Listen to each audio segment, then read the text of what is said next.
So if I can beat this, maybe, just maybe, it'll be enough to stop Dracula's curse before the candle burns out.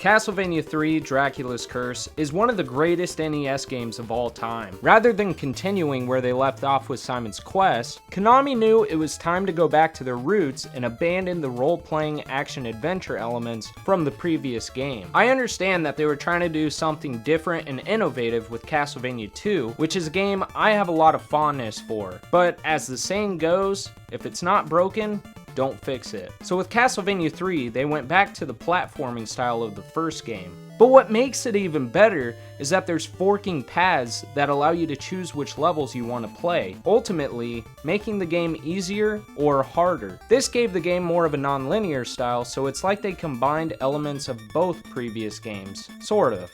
Castlevania 3 is the prequel to the first game, taking place about 200 years prior. You play as Trevor, who is Simon's great-grandfather. Transylvania hates the Belmont family, but with no one able to stop the evil Count Dracula, Trevor is humanity's only hope, and ultimately becomes the Belmont family's saving grace. While this game plays fairly similar to Castlevania 1, there's tons of more levels, and of course, the coolest part about this game is that there's 3 different characters in the game that you can unlock by saving them. Of course, you have to take the right paths to find them first, but once you do, they are extremely helpful. First is Grant, who is really fast and can climb walls. Then there's Sypha, who has magic powers. And last is Alucard, who is the son of Dracula. Alucard is tired of his father's evil doings, so he joins Trevor on his quest to stop him. Alucard can turn into a bat and fly over different obstacles and enemies for a short amount of time. It just depends on how many hearts you have. Once you find a new ally, the other one stays back, as the game only allows you to have only one ally at a time.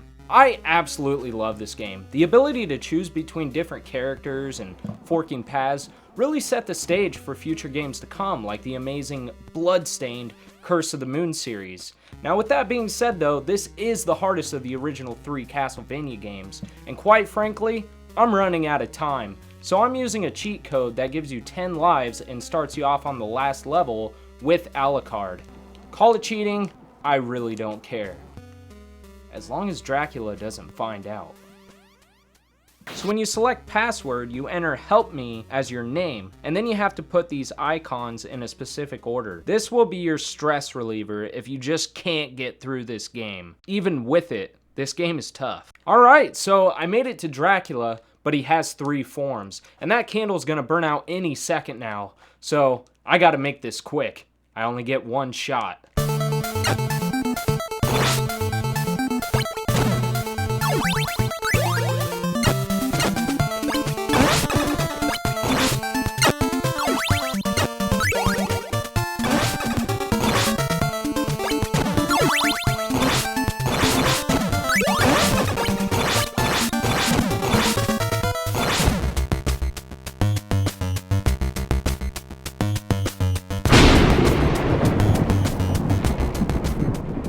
Oh shit! Dracula! Look, I was this close to beating you in the game. You gotta give me just one more chance, please.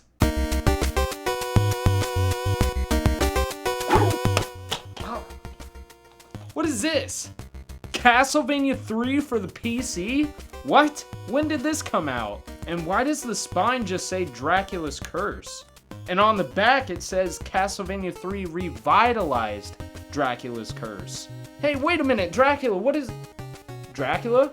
Well, he isn't messing around. Looks like I gotta play Castlevania 3 on the computer. This game is hard enough as it is. I can't imagine playing it with a keyboard and mouse. Well, I better get to it. Alright, so I'm on my computer now, and I just booted up Castlevania 3. What have I gotten myself into? Castlevania 3 Revitalized is a brand new game made by the one and only Ed Finley. I also reviewed his Friday the 13th and Ninja Turtles remakes, so definitely check those games out. As soon as you see the main menu, you know you're in for a treat. You can either choose controller or keyboard. Oh, thank God. For a minute there, I thought for sure I'd have to play this game with a freaking keyboard. At that point, I think I'd rather just meet my demise. So, I'm using an Xbox controller. You can also save up to 3 files. Imagine being able to save your progress in Castlevania 3. Well, I guess nowadays you can with like the Nintendo Switch, but you know what I mean. All you do is walk up to this chick after completing a level, press up on the D-pad and choose your file you want to overwrite, and BAM! The next time you load the game up, it'll start you right back at this save point. There's also a boss rush mode, adding more replay value. You get 1 life to try to defeat every boss in the game one by one. I know it sounds almost impossible, but luckily, before each boss fight, you get to whip some candles to get some more hearts, as well as replenish your health. Though if you're down to only a couple hit points, the meat won't fill your health back up all the way. I really think that in this mode, you should just pray at the church like in Simon's Quest, refill that shit up all the way. So if you're still confused on what exactly this is, let me explain. This isn't just a touched up hack of Castlevania 3. No, Ed Finley rebuilds the games completely from scratch, and his versions always add way more to the games. The levels aren't the exact same. For example, the forking paths are in different locations, and some of the level layouts are changed a bit. Rather than choosing level 2 or 3, there's just different forking paths within each level. I feel like this was an improvement for the better. Like in level 2, when you rescue Grant and then have to go all the way back down the clock tower?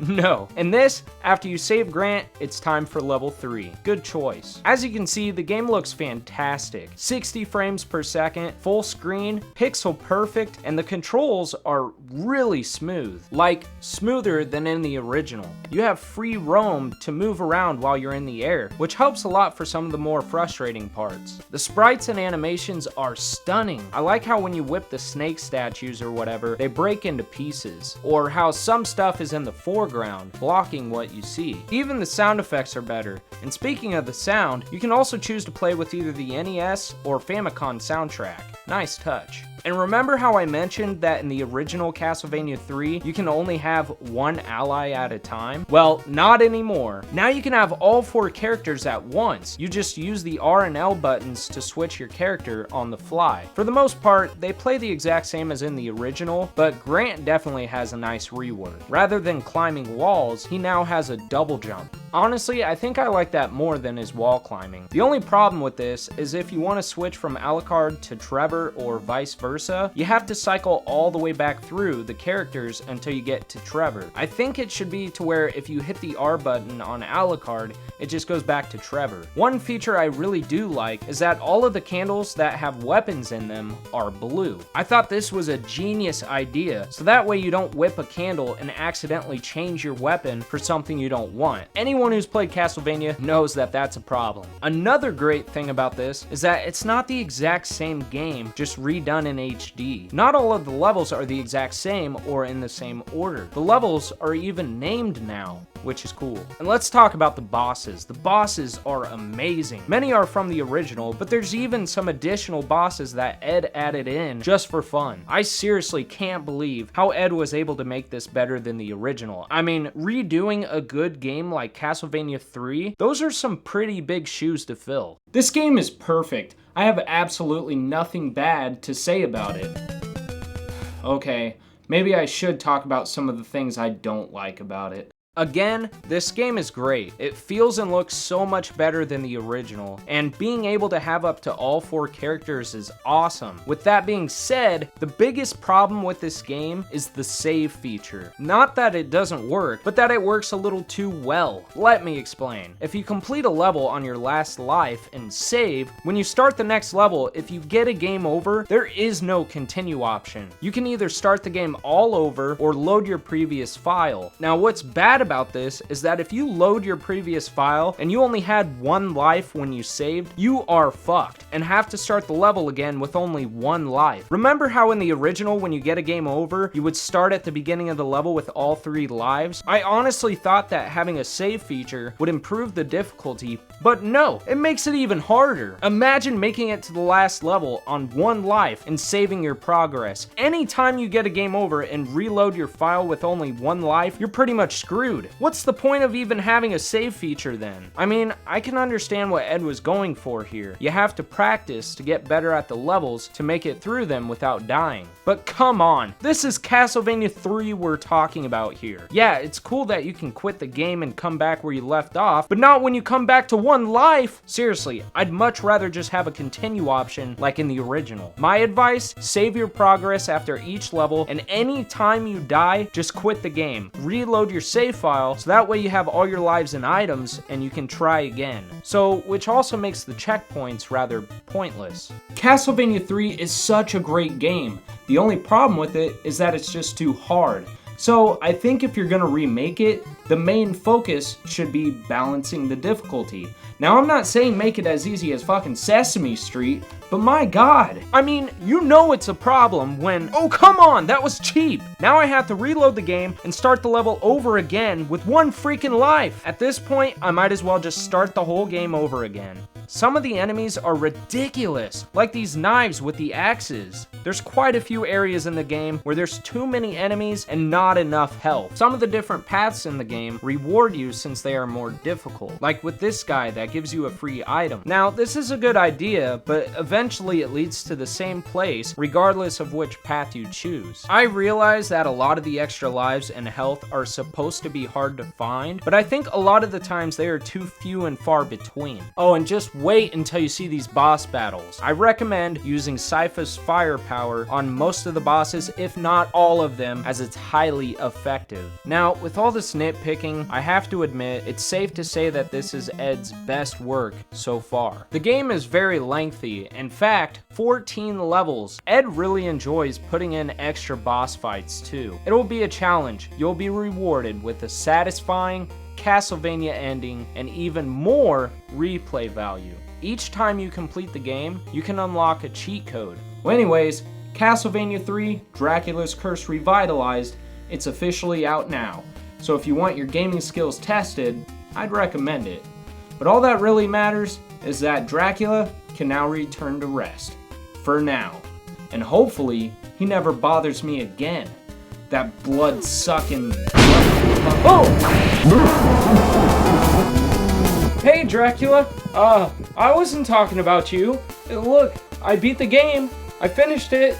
Don't do anything we're both gonna regret. Alright, that's it. Time to die, you blood-sucker.